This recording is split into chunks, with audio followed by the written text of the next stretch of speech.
co-present. The important piece here is that we are talking about this because we've spent a lot of time working with data.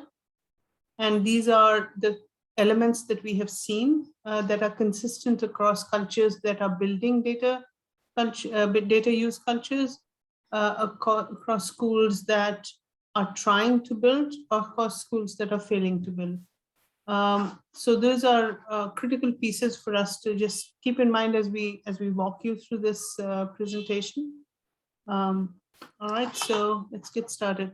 My name is Shabbi Luthra. I'm the founder and CEO of Consilience Education Foundation. I'm also the founder of Learning Analytics Collaborative.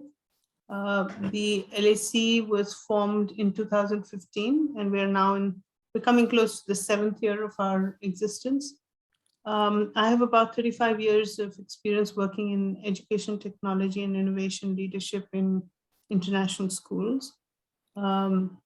And I've co-authored a book on innovation and how schools can integrate innovation into their DNA and make it part of their daily work. Piotr. Thank you very much. My name is Piotr Olczak. I'm a director of learning analytics at Consilience and Learning Analytics Collaborative. I've been now working with data in education setting for more than 15 years, both in higher education and K-12 schools.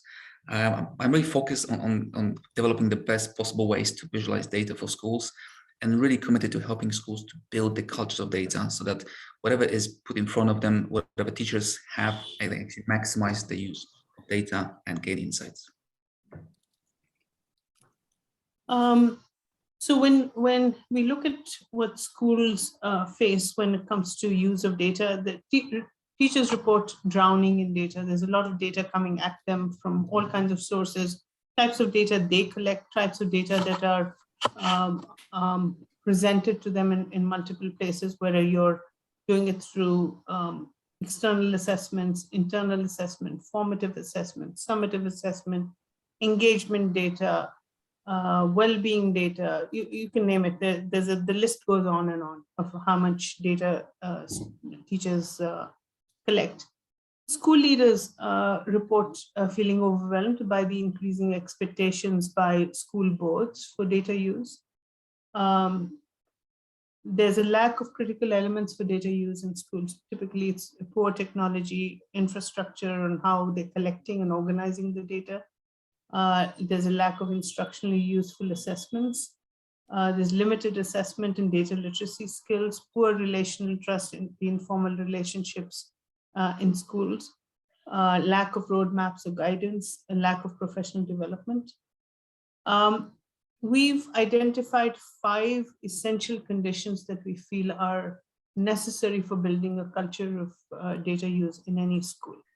One is vision, leadership, a culture of collaborative inquiry, professional development, and technology. And we'll walk you through the elements of each one of these. For vision, a vision usually provides an entry point towards consistent communications about expectations for data use. And that's important. That's a shared understanding of the value that you have for use of data in a school. You always start with the why for anything that you do when you're trying to shift a culture in a school. A clear vision of how data can improve teaching learning is important. The communication of that vision is important. Another thing that's very critical related to the vision is that you need a written plan or a roadmap. What kind of activities, what kind of role and responsibilities would there be for all of the data users? A roadmap or written guidance is essential, because without that, you're floundering, and you have schools that actually they're on top of the fridge. Can we mute? Yeah, sorry. You have schools that flounder through that. They sometimes build a roadmap that will last for maybe 6 months, and then another version of a roadmap comes in. So that piece is essential, that when you commit to something, that you actually stay with it for a period of 2 to 3 years. And this written plan is very much part of either, you can make it a part of your strat plan, your strategic plan, your school improvement plan. Any kind of plan has to be at least 2 to 3 years. Anywhere where you're building a culture of any kind of data use or innovation is usually a 3 to 4 year time period. It takes that long for a culture to change and a culture to be built. So keep that in mind as you develop a written plan. It's not something that you can do in 1 year. It is not something you can do in 6 months. You can't even do it in 2 years.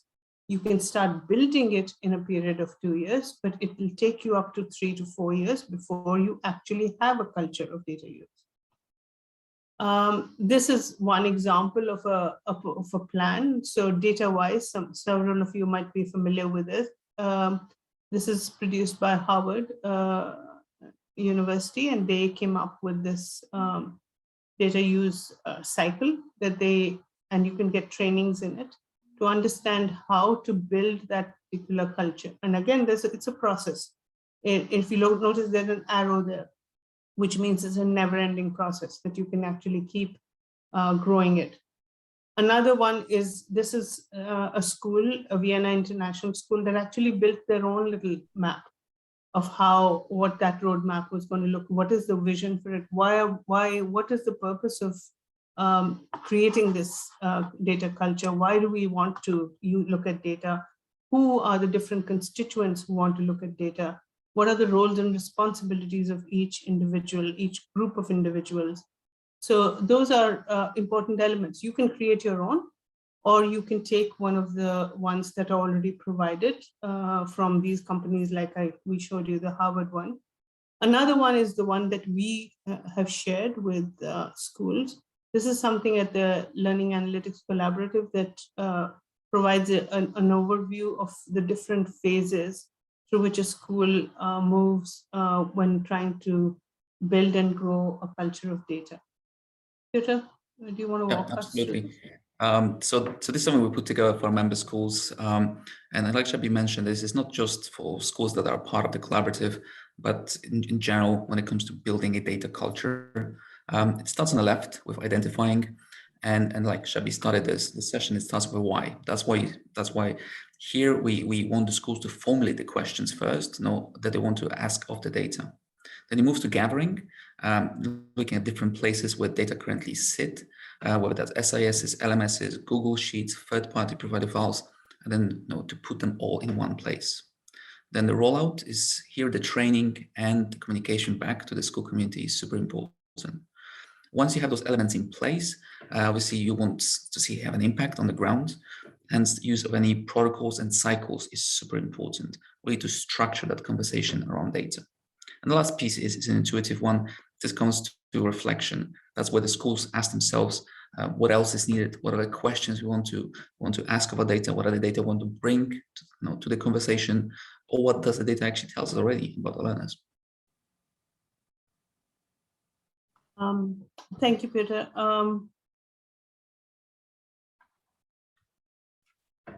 The second, wait a moment, why am I not being able to, yes, sorry.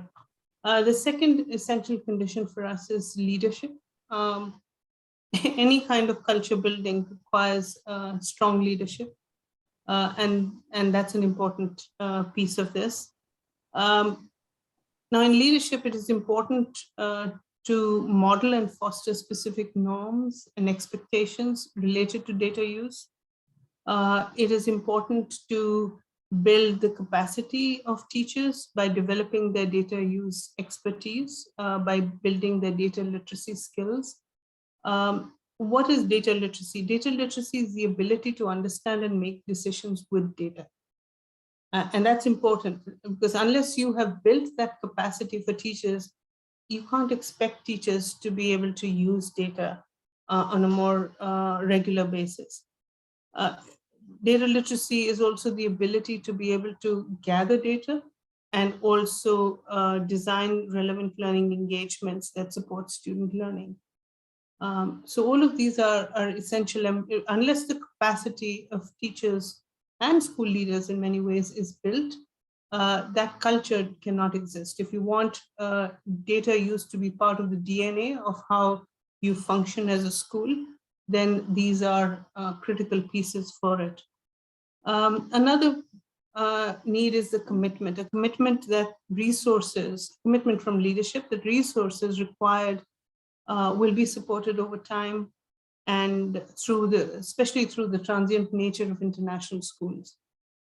It's extremely important in those transient phases that that commitment continue. And that's why strat plans and school improvement plans need to have those resources kind of built in. Another is to provide teachers with opportunities for school leadership roles. And these could be through distributed leadership examples. It could be, basically you want to give teachers an opportunity to lead data conversations. So while it is important for leaders to know how to lead those conversations and to model that behavior, because the modeling and the fostering are critical, it is also important for teachers to lead those data conversations. And that can only happen through a distributed approach to leadership in a school. So if you have grade level teams, so you have grade level leaders who in turn then get trained in order to be able to lead those conversations, so that you can have those more frequently. And we'll come to the piece about the frequency, because that's part of the culture of building a collaborative inquiry culture. So if you're not doing it frequently enough, having data conversations only once in 6 months or once in 3 months is not going to build any culture. So you need to build capacity of teachers to be able to give them informal leadership roles in order for them to be able to continuously have these conversations. Another piece that's essential is to have differentiated support for professional development. It's not a one-size-fits-all approach to PD when it comes to building data literacy skills. And that is something we have recognized at the LAC very intentionally, and we've created modules to make sure that teachers are able to pick up the pieces depending on where they are in their journey, in their learning journey, whichever modules kind of work for them. And that can also come through providing different types of PD within schools, looking at all kinds of workshops that DataWise offers. I heard, and we learned recently, that DataWise has a training program for becoming a data coach, right? So again, there are multiple opportunities that are available in order to provide a solution for PD that works best for them, for individuals. Communication. I don't think I can say enough about it. The way in which leaders communicate clear expectations about the use of protocols, the use of norms, the language that they use, that will impact teachers' comfort with using data practices. So communication is a critical element. Redesigning organizational routines and expectations is an important element. For example, if making a schedule change that promotes time for teacher reflection and dialogue, if you make that schedule change, the message you're communicating is that the data inquiry has value and that you will be supported through structured time. If you're not going to create the time and you're expecting people to go ahead and use the data, knowing full well that data requires that collaborative inquiry time, that's a mixed message that's being sent. So that's important, to redesign how routines and expectations are set in a school.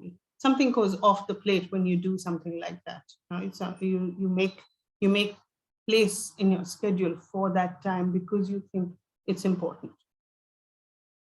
Culture of collaborative inquiry. Now, any type of change that one makes in a school has to produce a shift in culture in order for it to be sustainable. if you want something to be part of your DNA or DNA of how you function at school, it's a shift in culture. And that culture of collaborative inquiry that you build has several different elements to it. One of the pieces is using an inquiry approach to data analysis within collaborative teams. Collaboration is critical. Instead, I'm not saying culture of inquiry. So it's not a question of a teacher sitting in a classroom and doing and inquiring on their own independently. We're talking about collaboration being an essential element of this. If you look at any of the protocols, they're all collaborative. They all talk about collaborative inquiry. So it's extremely important to use an inquiry approach data analysis within within collaborative teams as a fairly well-established practice. The other piece to this is the use of structured inquiry processes at a school. When it's applied to data, it has impact on teacher dialogue. It has impact on teacher comfort with data. It has impact on student learning outcomes because of how you structure it. The other piece is any conversation, the move that you make from data analysis only to instructional action, to changes in instructional practices. This happens only in collaborative teams. So even the instructional changes that will happen because of the conversations around data will be triggered through collaboration in teams. Structured collaborative time, as I mentioned, and that's we talked about in leadership, is essential, is critical almost.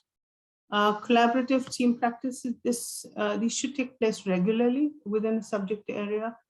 Focus should be on developing common expectations for student learning and consistent instructional practices. So that you actually have consistency across any of the practices that are being followed at a grade level. And all of this has impact on data eventually. So if you understand this is all getting linked to data. Safety, now, collaborative teams typically benefit from a sense of safety. It ensures that conversations are about data, and that data itself will not be used in punitive ways. If you look at, if there are 3 sections, say, to a grade level, and if you're looking at it individually, then and not in collaborative teams, and one teacher B's grades are lower than all of the other teachers at that grade level, there's a potential, and it has been used. Data has been used in punitive ways, is used in punitive ways. We know that in schools. If you work in collaborative teams and you have relational trust in a school, then that safety is there. And that culture of collaborative inquiry actually has safety to actually have conversations about data, and there's comfort in those. Frequency of data team meetings is essential. Having meetings once in 3 months, once in 2 months, or once a month is not going to build a data culture. That's extremely important. So that's why making the time for weekly conversations is critical. Relational trust, I've mentioned this several times. This is an important prerequisite to any type of data use in any school or any environment. It doesn't matter whether it's a school or any other environment. There's a positive correlation, and that's what the research proves. Positive correlation between data use in schools and positive informal relationship between teachers. So keep that in mind, depending on what type of culture you have in a school. The elements of effective data teams: relational trust within the team, as I mentioned, use of well-established norms. At least one person on the team has strong content knowledge. Distributed leadership model: team members have opportunities for leadership and for ongoing PD. Willingness to explore current instructional practices. Teachers are willing to work in teams to explore practices in light of data evidence. So you have routines that focus on improving student learning instead of routines that focus on proving what students knew. So that's an important piece of it. Also, mindset to improve student learning through inquiry. A mindset to examine student data, and a mindset that's openly willing to wonder about what they could do differently to better support student learning, willing to change their practices. Those are important elements of a data team. So I wanted to make sure that you get the effective data team elements as well. Piotr, I'm going to hand it over to you. Thank you. Thank you very much. Let me pause the share. Stop sharing.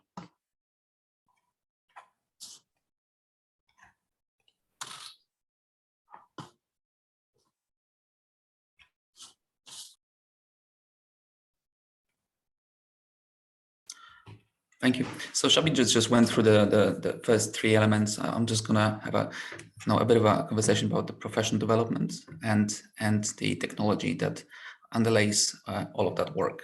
So when it comes to professional development, and when we talk to the schools, we really see two barriers often that happens to actually, make use of the data and make data-informed decisions.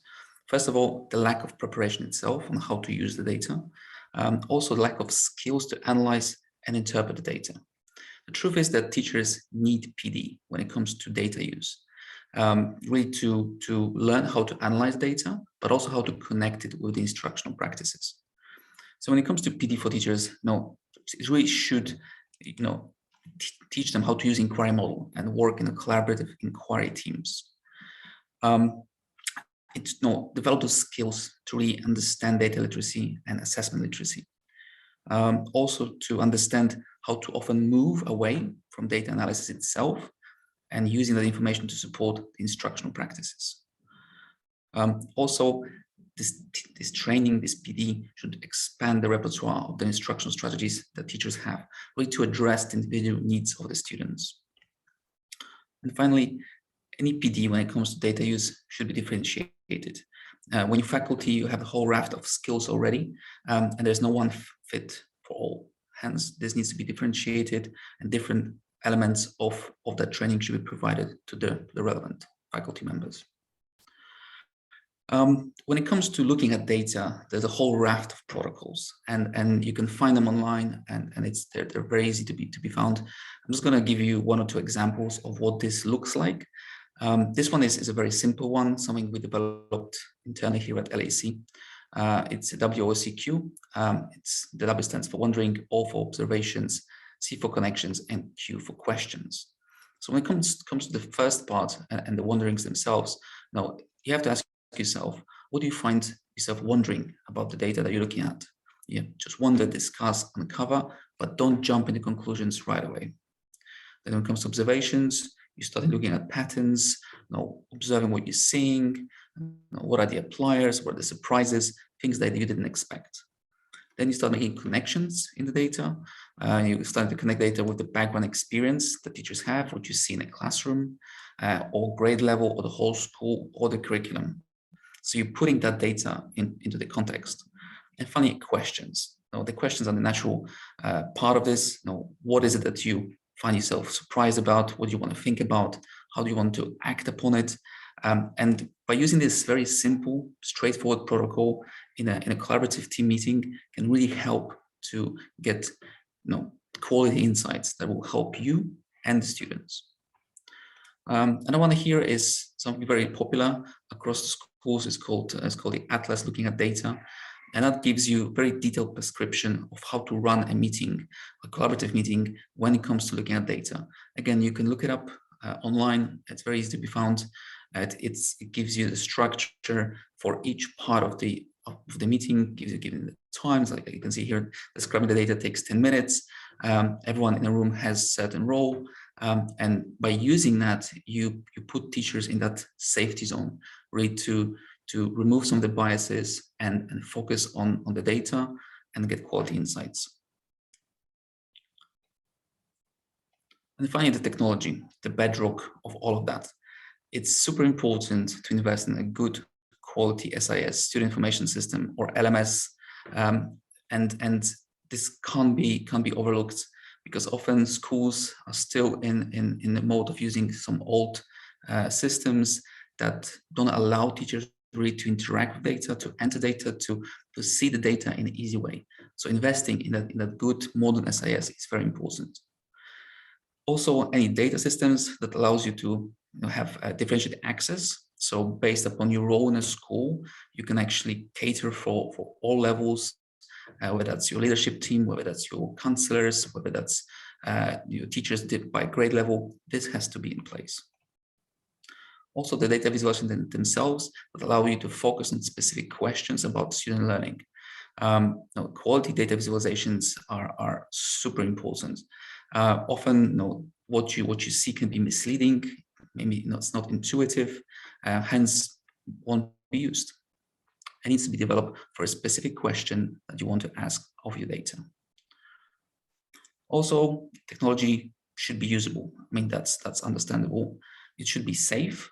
So all the logs are in place and data is safe and is accessible by everyone that needs to access data and no one else. And also easy, digestible. So that intuitive element again in here. Often we see with SISs, LMSs, and data visualizations, if it's overcomplicated, if it's overwhelming, it takes too much time to click into certain parts of the system to gain insights.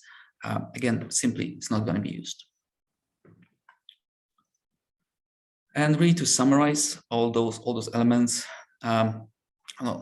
this culture exists when you hear words like that. When you hear using data is the way we do things around here. So that just becomes part of the DNA, becomes part of the natural reaction that you have when you're trying to change your instructional approach. If you want to help the students, if you want to set certain goals or drive change, you refer to data in the first instance. Using data is a part of the daily work for teaching and learning. Very important. So I've mentioned that already. Now, if you do this every now and then, it's scattered and there's no real commitment to it, you will never have a robust data culture, which is essential, especially in an international school setting where there's so much trans population, both in terms of teachers and students. There's an expectation really to drive the daily practices by the use of data, by the administrators and the teachers. So that the buy-in from leadership is essential, but also commitment from teachers to allow themselves to actually work with data and not to be scared. And also educators are supported to use the data. So that PD element, that support from leadership, that safe environment, and a clearly defined purpose why this is being done is very, very important. It's a slow process, and Shabbi said that as well. It's not going to take you, a few months, half a year. It will take time, so you have to be patient and allow this, to happen. It's a journey, the outcomes are fantastic when there's that commitment and you going slowly and growing those skills. Also, feeling comfortable using data. Educators need to be comfortable using the data, and all those elements, whether that's technology, whether that's the right facilitation, the protocols, the cycles, all of that has to come together for this to be a worthwhile experience that actually will bear fruits at the end. And I'll stop here. These are just some of the resources for you to look up, some of the links to the Analytics Collaborative website, to our blog. We're posting very frequently on the blog about data in the schools related issues. Also on our site, you can see there's a hyperlink to the webinars. We do quite a few of those webinars. We do virtual meetups when we bring LAC members together, when they talk about their data journeys, their data literacy experience, and how they build data culture. Something it's very good to watch. There's a bunch of very hands-on, very practical tips and ways in which the schools have done it. Because there's no one fit all schools. Every school is different. Everyone organizes themselves a bit differently. And whether you decide to do it something over a period of time, whether you already been doing data culture for a number of years and you're already quite excellent, you'll find those examples on the site. And also link to the Consilience Learning, which is our umbrella behind Analytics Collaborative. So I'll pause here. We're happy to take any questions. Please just jot them down in the chat, and we're very happy to take the questions. And I think I can't emphasize enough what Piotr said about the webinars. If they're in the public domain, they're on our website, you'll be able to actually see at least, I think we've done about 8 or 9 schools and their learning journeys. So you can see how they've come, or how many years they've gone through with data cultures and how those cultures have shifted, or schools that have just started their journeys, what are the elements that have worked for them, what elements they're working on implementing. And so you can actually learn from those journeys and adopt pieces of it that might be a fit for you and your school. The other piece is this book by Lipton and Wellman was strongly recommended to us by several schools. It's a good book, by the way. It's an excellent book in order to build cultures of inquiry. So you might want to tap into it.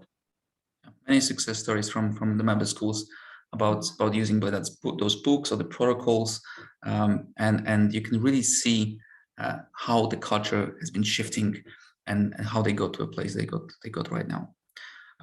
There's a question here about in SIS, bonus points for ones that play nicely with Faria products. So things like ManageBank and OpenApply. Actually, ManageBank and OpenApply are becoming an SIS in itself. No, they went through quite a lot of change. They're super popular among international schools. So what started as an LMS, learning management system, is now becoming an SIS, especially combining with OpenApply. So when you have your students come into the school, they're getting registered, all the enrollment data come in, and actually LAC.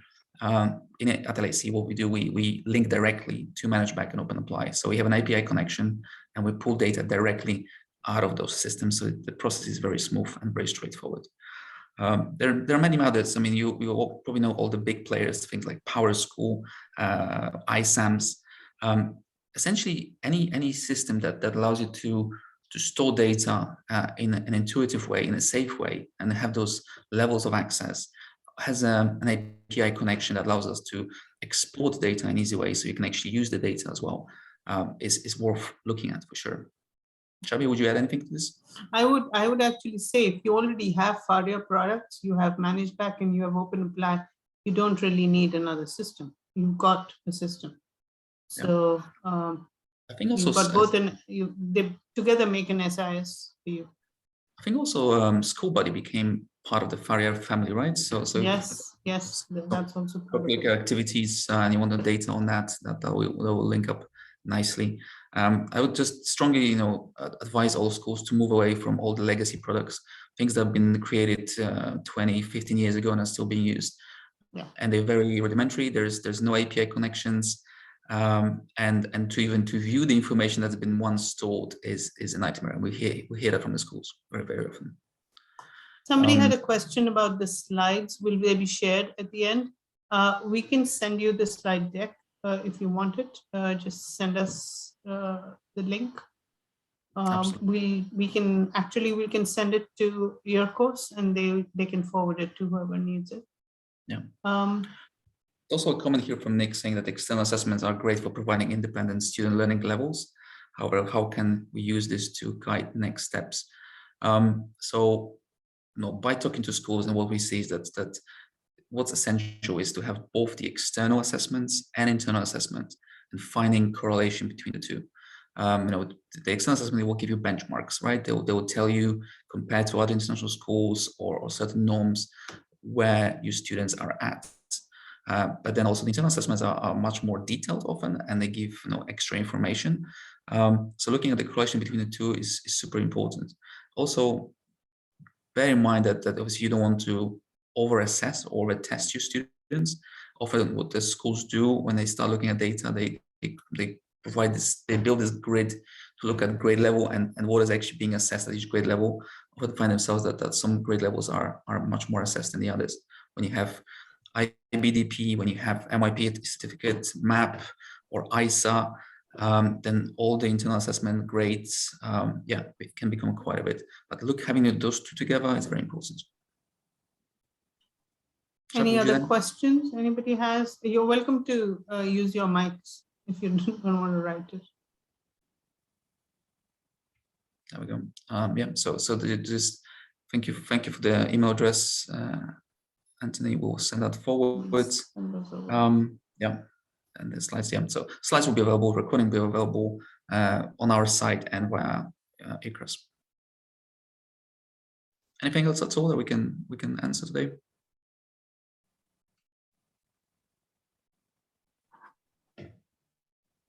Oh, hopefully it was clear.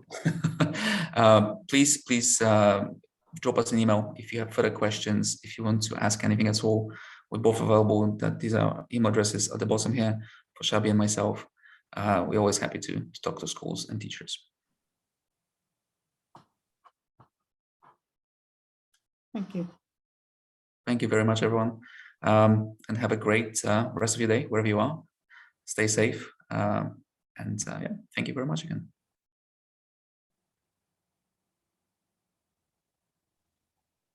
Thank you. Thank you.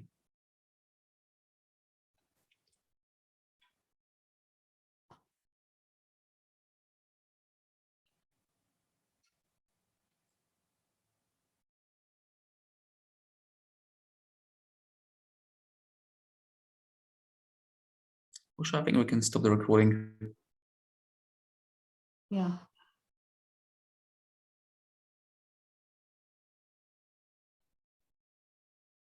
Usha, are you there?